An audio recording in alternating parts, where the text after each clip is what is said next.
बेटा last lecture में हमने डिस्कस किया था वो किया था रेक्ट एंगुलर कंपोनेंट्स के बारे में किया था कि rectangular components of a vector. देखो ये हमने कह दिया ये एक्स एक्सिस है, ये हमारे पास वाई एक्सिस है, ये हमने बताया इसका ओरिजिन बताया था। रेक्टेंगुलर कंपोनेंट हमने बताए थे कि भाई वो कंपोनेंट्स जो एक दूसरे के परपेंडिकुलर डायरेक्शन में होते हैं। बेटा ये मैंने बताया कि दिस इज ए वेक्टर ए।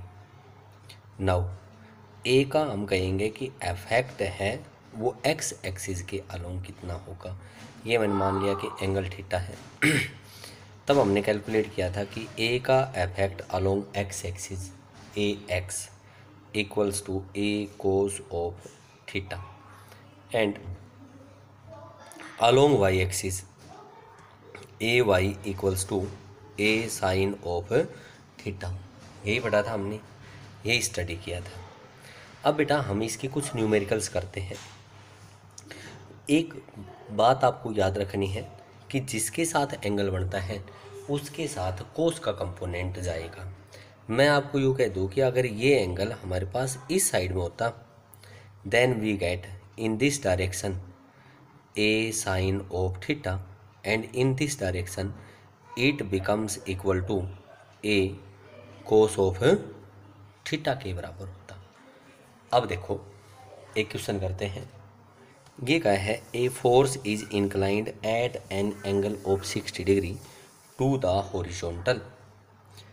ये बताया है this is horizontal direction and this is vertical direction. बेटा एक फोर्स मान लिया हमने, ए फोर्स मानना है जो हमारे पास हॉरिजॉन्टल के साथ इंक्लाइंड किया गया है at an angle of 60 degree. If its horizontal component in the horizontal direction is 60 newton, A X equals to 60 newton, then find the value of the force and its vertical component. बेटा यहाँ से देखो जिसके साथ angle बनाता है उस direction में जो कंपोनेंट होगा उस वेक्टर का वो हमारे पास कोस ऑफ थीटा होगा और थीटा की वैल्यू 60 डिग्री। और यहाँ से आया ए एक्स की वैल्यू 60 इक्वल्स टू ए कोस 60 की वैल्यू 1/2, कोस 90 0 होता है, कोस 60 1/2 होता है, कोस 45 1/√2 होता है और कोस 30 √3/2 होता है और कोस 0 कितना होता है 1 होता है। Then we calculate A equals to 2 into 60, that is we can say that its value is 120 Newton. इसके अलोंग जो फोर्स होगा वो हमारे पास कितना होगा, आपके पास है 120 न्यूटन होगा। दूसरा ये कहता है कि हमने वर्टिकल कंपोनेंट और निकालना है और बेटा vertical component A Y equals to A sine of 60 degree और बेटा ए की वैल्यू 120, साइन 60 की वैल्यू √3/2 और बोलो 60 आ गया या नहीं। We get A Y equals 60 √3 newton के बराबर होगा। एक तो हमने नेट फोर्स निकाल दिया और दूसरा हमने इसकी जो वैल्यू कैलकुलेट करी वो हमने क्या कैलकुलेट कर दी कि भाई वर्टिकल कंपोनेंट की वैल्यू कैलकुलेट करी। आगे देखो कई बार ऐसा क्वेश्चन पूछा जाता है, देखो ध्यान से देखोगे इसको। स्टेटमेंट ये बताता है a ball is acted upon by the following velocities. एक बॉल है उसके ऊपर ये वेलोसिटी एक्ट करती है। फर्स्ट वेलोसिटी एक्ट करती है 3 metre per second due east. East direction में हमारे पास 3 मीटर पर सेकेंड से वेलोसिटी है वो एक्ट करती है। दूसरी बताई है 11 metre per second due south, ये हमारे पास साउथ डायरेक्शन में है। Third 5√2 metre per second north east. Find the magnitude and direction of resultant velocity.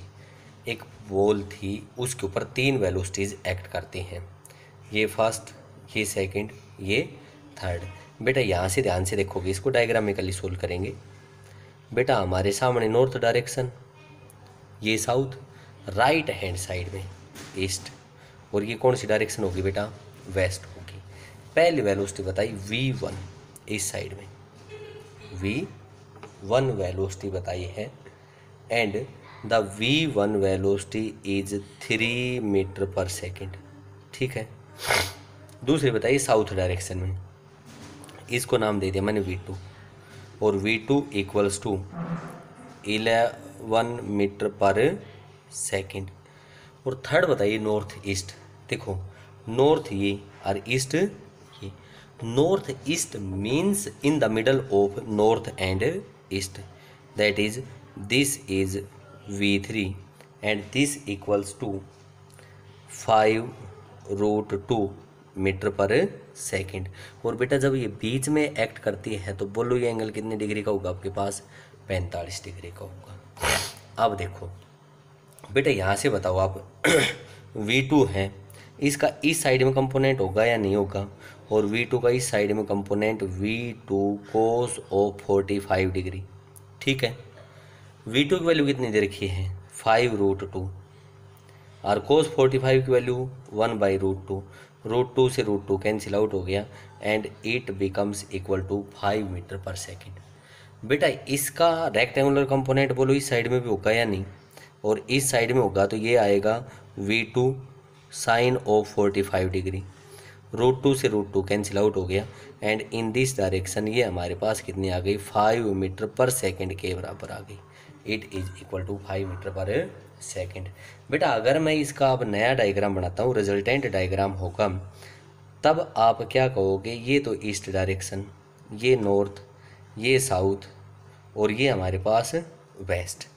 बेटा पहले हमारे पास 3 मीटर पर सेकेंड तो ऑलरेडी एक्ट कर रही थी इस डायरेक्शन में, और इस v3 का कंपोनेंट कितना आ गया आपके पास, 5 मीटर पर सेकेंड, बोलो यही आया या नहीं।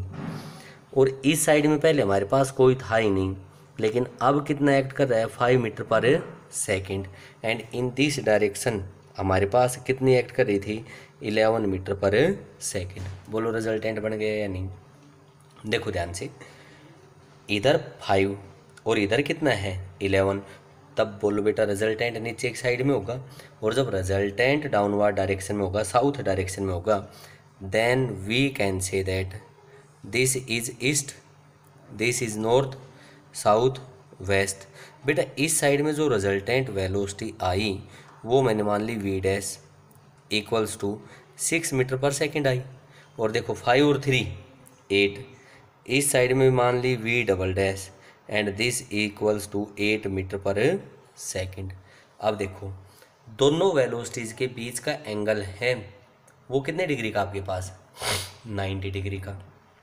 Then we can say that resultant velocity V R equals to under of V dash का square plus V double dash का square and we get 6 square 36 plus 8 square 64 and this equals to under of 100 and बोलो हमारे पास किसके बराबर आया, आपके पास 10 metre per second के बराबर आया। वी आर की जो वैल्यू आई वो हमारे पास 10 मीटर पर सेकेंड के बराबर आई, आ गई।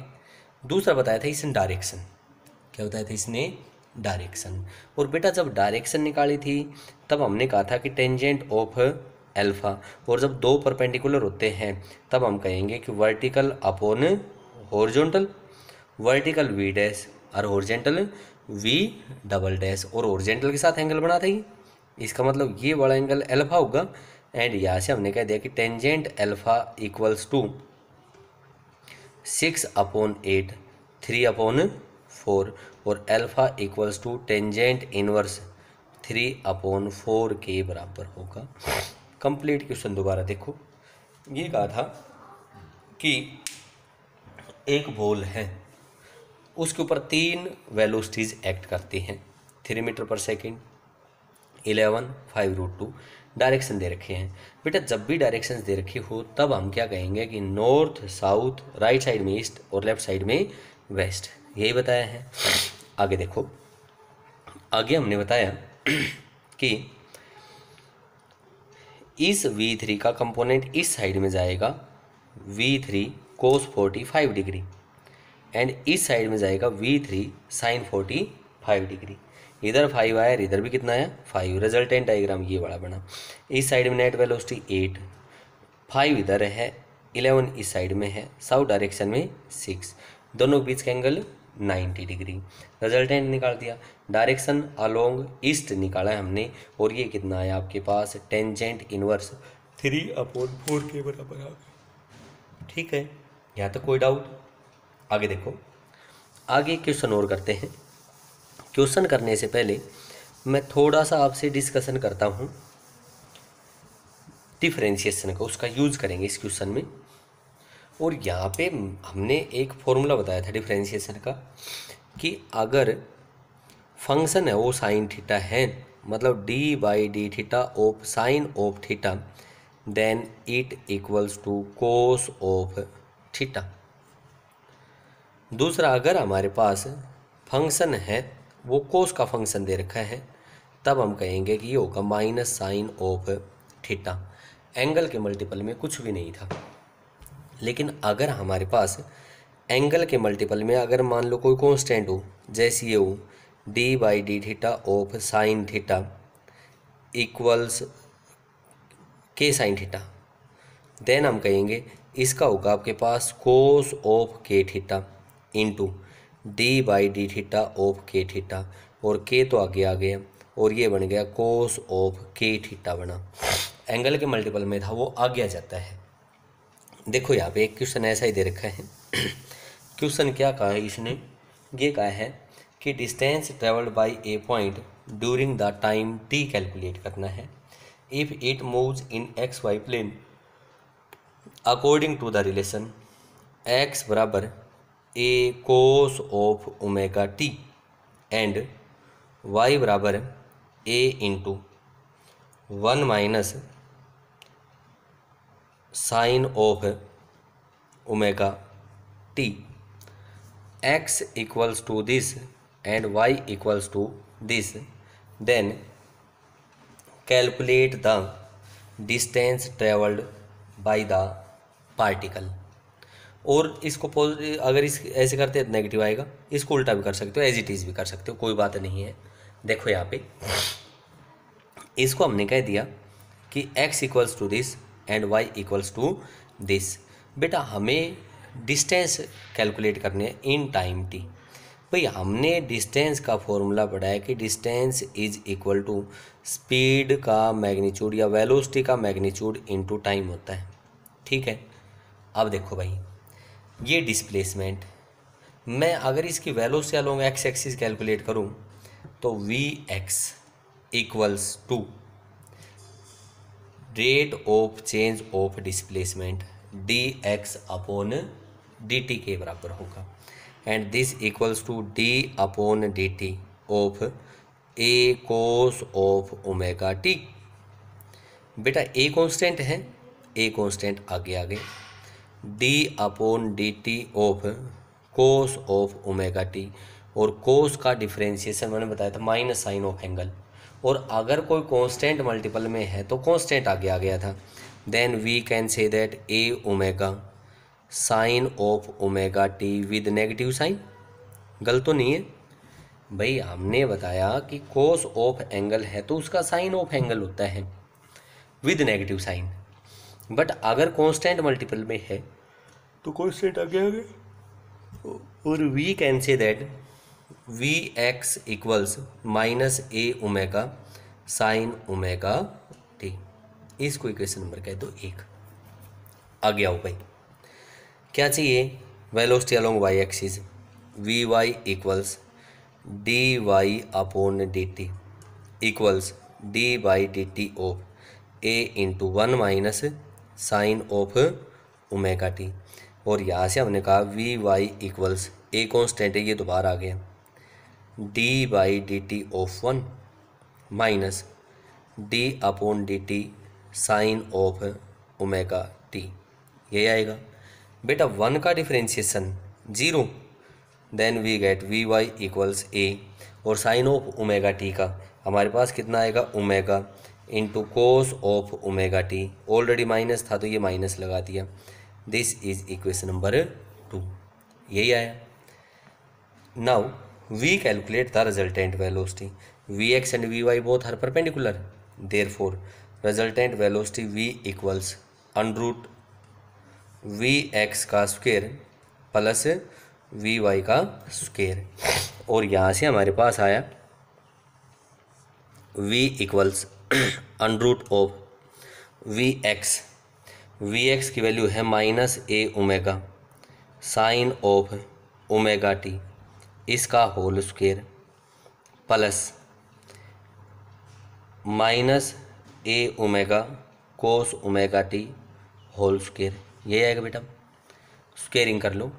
V equals under root of a square omega square sine square omega T plus a square omega square cos square omega T. और बेटा a square omega square common आ गया, common आया तो हमने कह दिया कि under root a square omega square into sine square omega T plus cos square omega T, और बोलो sine square theta plus cos square theta 1। V equals under root of a square omega square and V get a omega. Resultant velocity कितनी है आपके पास है, a omega के बराबर आ गई। डिस्टेंस ही थी, कितने टाइम में बेटा, t टाइम में। Distance is equal to speed into time, therefore in time t distance बराबर a ओमेगा इंटू टी के बराबर आया। This is the distance travelled. x दे रखा था, y दे रखा था। डिफरेंशिएशन मैंने बताया आपको, इसका डिफरेंशिएशन होगा माइनस ओमेगा को साइन ऑफ ओमेगा टी, और इसका होगा omega cos of omega t. Sine minus का ऑलरेडी था, दोनों माइनस किया, ये है Vx और Vy। रिजल्टेंट वेलोसिटी हमारे पास होगी, और ये किसके बराबर होगी कि this equals to under root Vx का स्क्वायर प्लस Vy का स्क्वायर। Vx की वैल्यू पुट करी बेटा, Vy की वैल्यू पुट करी and we get a omega. Therefore distance travelled हमारे पास आ गई a ओमेगा इंटू टी के बराबर आ गई। बोलो यहाँ तक कोई डाउट हो तो। आगे देखो, एक क्वेश्चन हम इस टाइप का करते हैं, ध्यान से देखोगे। ये कहा है कि हमारे पास दो वेक्टर दे रखे हो, मान लिया कि a वेक्टर है, वो बता दिया a equals to 3i cap plus 4j cap, and b vector बताया है वो 7i cap plus 24j cap के बराबर बताए।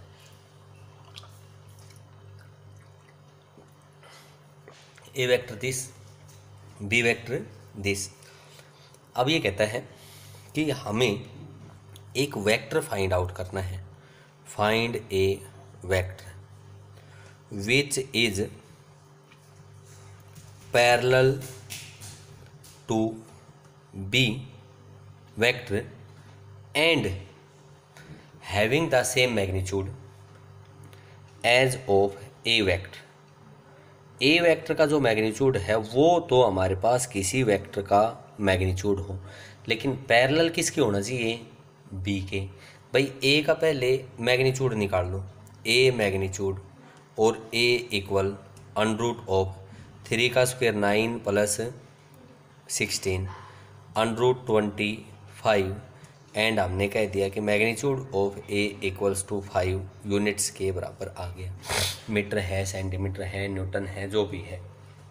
अब क्या कहता है कि वो वेक्टर जो पैरेलल हो बी के, पैरेलल हो बी के, और बेटा बी के पैरेलल तो बी यूनिट वेक्टर हो सकता है, और जब किसी का यूनिट वेक्टर लेंगे, ये वेक्टर था, इसके पैरेलल तो हम कहेंगे कि भाई कोई यूनिट वेक्टर ही होगा, और तो हो ही नहीं सकता। तब हमने कह दिया ये बी वेक्टर था तो इसके पैरेलल तो बी यूनिट वेक्टर हो गया। यूनिट वेक्टर हमारे पास वो वेक्टर होता है जिसका मैग्नीट्यूड कितना हो, 1 के बराबर हो, और इसका मैग्नीट्यूड जो नया वेक्टर आएगा उसका मैग्नीट्यूड किसके मैग्नीट्यूड के बराबर होना चाहिए, ए के मैग्नीट्यूड के बराबर होना चाहिए। तब मैं देखियो ऐसा कह दूँ कि ए वेक्टर को मल्टीप्लाई कर दिया मैंने बी कैप से, ए का मैग्नीट्यूड था उसको मैंने मल्टीप्लाई कर दिया किससे, बी कैप से मल्टीप्लाई कर दिया। भाई ए का मैग्नीट्यूड है, इसको 1 से मल्टीप्लाई कर लो, बोलो कोई फ़र्क पड़ा हो तो? कोई फ़र्क नहीं पड़ा। लेकिन जो ये सी वेक्टर बना वो हमारे पास किसकी डायरेक्शन के अलोंग है? बी वेक्टर की डायरेक्शन के अलोंग है। दोबारा देख लो, जैसे आप इसको दोबारा देखोगे तो यहाँ से ये बताओगे कि ये बताया है कि हमारे पास एक सी वेक्टर फाइंड आउट करना है जिसका मैग्नीट्यूड है वो हमारे पास ए के मैग्नीट्यूड के बराबर हो और डायरेक्शन है वो बी की डायरेक्शन में हो।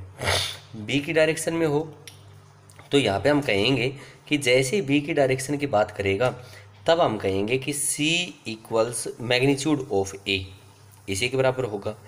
और बेटा जब ए मैग्नीट्यूड को किसी यूनिट वेक्टर से मल्टीप्लाई कर दोगे तो बोलो उसका एम्पलीट्यूड हमारे पास सेम रहेगा या नहीं रहेगा मैग्नीट्यूड?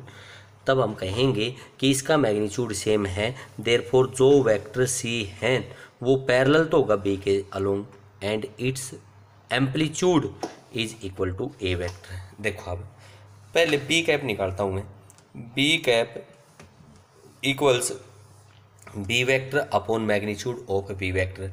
और बेटा बी वेक्टर ये रहा 7 i cap plus 24 j cap upon magnitude चाहिए अंडर रूट ऑफ 7 का स्क्वायर प्लस 24 का होल स्क्वायर, यही आएगा। और ये आया हमारे पास 7 i cap plus 24 j cap upon 49 plus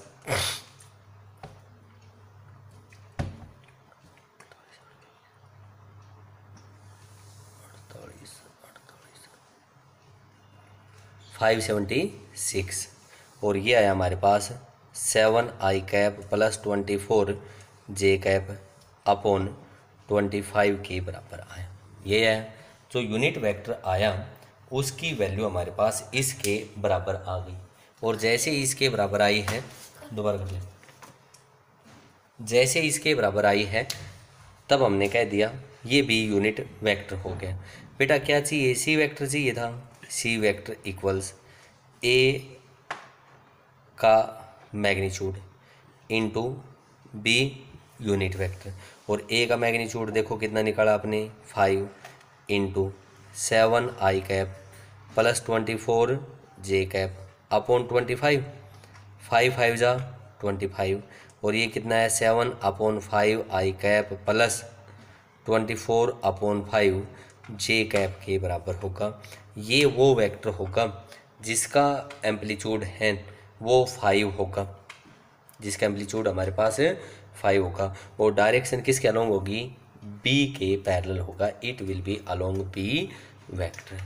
बड़े ध्यान से समझने का क्वेश्चन है इसमें। सी वेक्टर बताना था जिसका एम्पलीट्यूड ए के बराबर हो मैग्नीट्यूड, बट डायरेक्शन बी के अलोंग हो। तो जिसके अलोंग डायरेक्शन होगी उससे हम क्या कर देंगे? यूनिट वेक्टर से मल्टीप्लाई कर देंगे। ठीक है, इसमें हमने यही कॉन्सेप्ट यूज़ किया था। आगे देखो, आगे नेक्स्ट हमारे पास जो क्वेश्चन आता है वो ये आता है। ये कहा है कि भाई हमें टेंशन T1 एंड T2 है उसकी वैल्यू कैलकुलेट करनी है। Calculate the value of T1 and T2 in the given relation. ये डायग्राम दे रखा है। ये हमारे पास इस टाइप का डायग्राम है। ये हमने कोई बॉडी बताई, इस बॉडी का वेट है वो इस डायरेक्शन में एक्ट करता है और बॉडी का मास है वो 60 किलोग्राम के बराबर बताया। ये फोर्स एंगल बताया इसने 50 डिग्री के बराबर बताया है। इधर थ्रेड में टेंशन T1 बताई है, इस थ्रेड में टेंशन क्या बताई इसने? T2 बताई है। देन हमें कैलकुलेट करना है value of tension T1 and T2, इनकी वैल्यू अपने को कैलकुलेट करनी है। बेटा यहाँ से देखो, इसका मास 60 किलोग्राम है, बोलो इसका वेट mg होगा या नहीं? और ये होगा 60 इंटू 10। ठीक है, देखो ये एंगल 50 डिग्री है, इसको मैं मान लिया 60 डिग्री है, 60 डिग्री है। बेटा यहाँ से ये लाइन ड्रा करो, बोलो ये एंगल भी कितना होगा आपके पास? 60 डिग्री। T2 का इस डायरेक्शन में कंपोनेंट बताओ बेटा। जिसके साथ एंगल बनता है उस डायरेक्शन में कंपोनेंट होता है कोस का, T2 कोस ऑफ 60 डिग्री, और जो परपेंडिकुलर होगी उस साइड में कौन सा कंपोनेंट होगा, साइन का, तो ये आ गया T2 साइन ऑफ 60 डिग्री। बेटा इक्विलिब्रियम पोजीशन में है, और जब इक्विलिब्रियम पोजीशन में होगा तब हम कहेंगे कि नेट फोर्स एक्टिंग जीरो। इसका मतलब क्या हुआ कि T1 को बैलेंस करता है T2 कोस ऑफ 60 डिग्री, और 60 इंटू 10 को जो बैलेंस करता है वो T2 into sine of 60 degree, और बेटा sine 60 √3/2, then we get T2 √3/2 is equal to 600, और T2 equals to 1200 upon √3 newton के बराबर है। This is the tension T2। बेटा T2 की वैल्यू आ गई, हमें किसकी वैल्यू निकालनी है, T1 की। T1 equals 1200 upon √3 into cos 60 1/2, और 2 से कितना आ गया 60। T1 equals to 600 upon √3 newton के बराबर होगा। This is the value of force T1 and T2। जो टेंशन थी वो हमने कैलकुलेट कर दी, और ये जो टेंशन है इस टाइप से हमने कैलकुलेट करी। आगे देखो,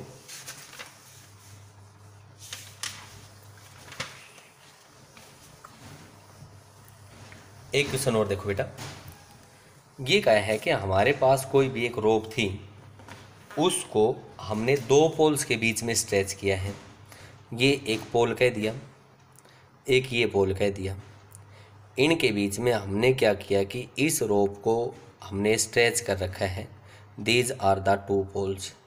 अब क्या हुआ कि एक बच्चा है वो 50 न्यूटन का है, और वो इसके ऊपर से ए पोल से बी पोल के ऊपर जाना चाह रहा है, रस्सी के ऊपर से। बोलो बेटा रस्सी नीचे की साइड में झुकेगी, और हमने मान लिया कि बच्चा यहाँ पहुँच गया इस पॉइंट पे, और जब इस पॉइंट पे पहुँचा तो बोलो हमारे पास इस टाइप की शेप लेगी या नहीं। बच्चे का वेट इधर नीचे की साइड में कितना हो गया, 50 न्यूटन के बराबर हो गया।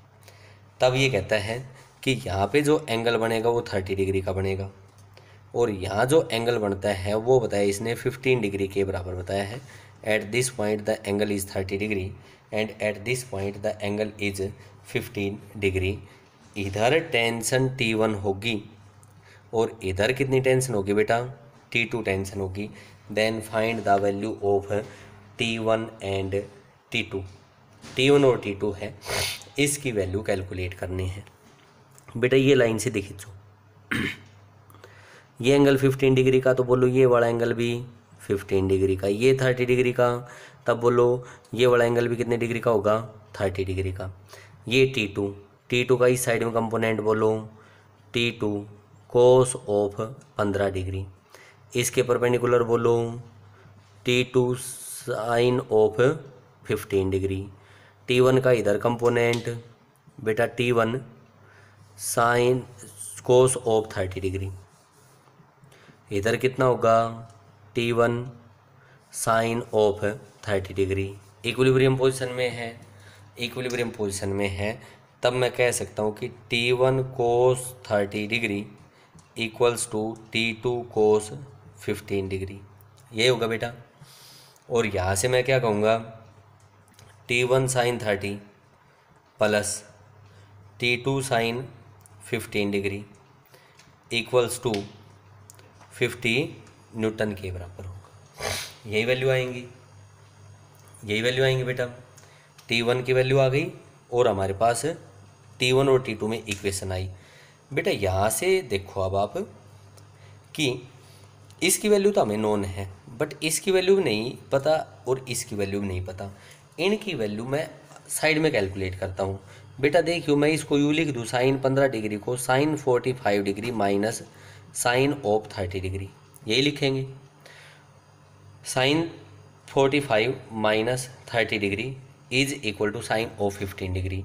ये ए और ये बी, और इसको मैंने लिख दिया sine A cos B plus minus cos A और साइन बी। साइन 45 की वैल्यू 1/√2, साइन 30 की वैल्यू सॉरी कोस 30 की वैल्यू √3/2 माइनस 1/√2 इंटू 1/2, 1/√2 कॉमन आ गया इंटू √3 माइनस 1 अपॉन 2। बोलो यही आएगी या नहीं? तो मैंने लिख दिया √3 माइनस 1 अपॉन 2√2। ये वैल्यू किसकी आई बेटा? साइन 15 डिग्री की वैल्यू आ गई, साइन ऑफ 15 डिग्री। ठीक है, आगे क्या चाहिए मेरे को? कोस 15 की वैल्यू चाहिए। कोस 15 डिग्री, कोस 45 माइनस 30 डिग्री, और कोस कोस आता है तो यहाँ पे हमारे पास आया था कि कोस कोस में कोस कोस ही आता है। Cos 45 minus sorry cos 45 into cos 30, minus की जगह प्लस आएगा और ये आएगा sine 45 into sine of 30 degree. Cos 45 1/√2, cos 30 √3/2 plus sine 45 1/√2 और साइन 30 1/2। बोलो यही है ये, बट पॉजिटिव साइन के साथ आई है। ठीक है, यहाँ से हो गया T1 साइन 30 की value √3/2 equals T2 into √3 minus 1 upon 2√2। 2 से 2 कैंसिल आउट हो गया। T1 की जो वैल्यू आई वो हमारे पास आई T2 √3 माइनस 1 अपॉन √3 इंटू √2। ये इक्वेशन नंबर आ गई 1। ठीक है, इसको मैं रफ कर देता हूँ क्योंकि मैंने बताया कि भाई साइन 15 की वैल्यू और कोस 15 की वैल्यू सिर्फ प्लस का साइन का डिफरेंस है। आगे देखो, आगे हमारे पास T1 साइन 30 की वैल्यू 1/2 प्लस T2 साइन 15 की value √3 plus 1 upon 2√2 is equal to 15 newton. यही है, और यहाँ से हमने कह दिया T1 upon 2 equals to this, इसके बराबर है। बेटा T1 की वैल्यू पुट करो, ये कितना है 1/2 into T2 √3 minus 1 upon √3 into √2 plus T2 √3 plus 1 upon 2√2 equals to 50। और बेटा यहाँ से इसको सोल्व करेंगे, T2 कॉमन ले लें, T2 तो मैंने कॉमन ले लिया, और क्या कॉमन आ रहे हैं आपके पास? 2√2 भी कॉमन आ रहा है, ये कॉमन ले लिया। इधर कितना बचा? √3 minus 1 upon √3 plus √3 plus 1 equals to 50। और बेटा T2 की वैल्यू आ जाएगी, क्योंकि नीचे देखा कौन सा T2 की वैल्यू आ गई, और T2 की वैल्यू यहाँ पुट करेंगे तो हमारे पास किसकी वैल्यू आ जाएगी बेटा? T1 की वैल्यू आ जाएगी। ठीक है।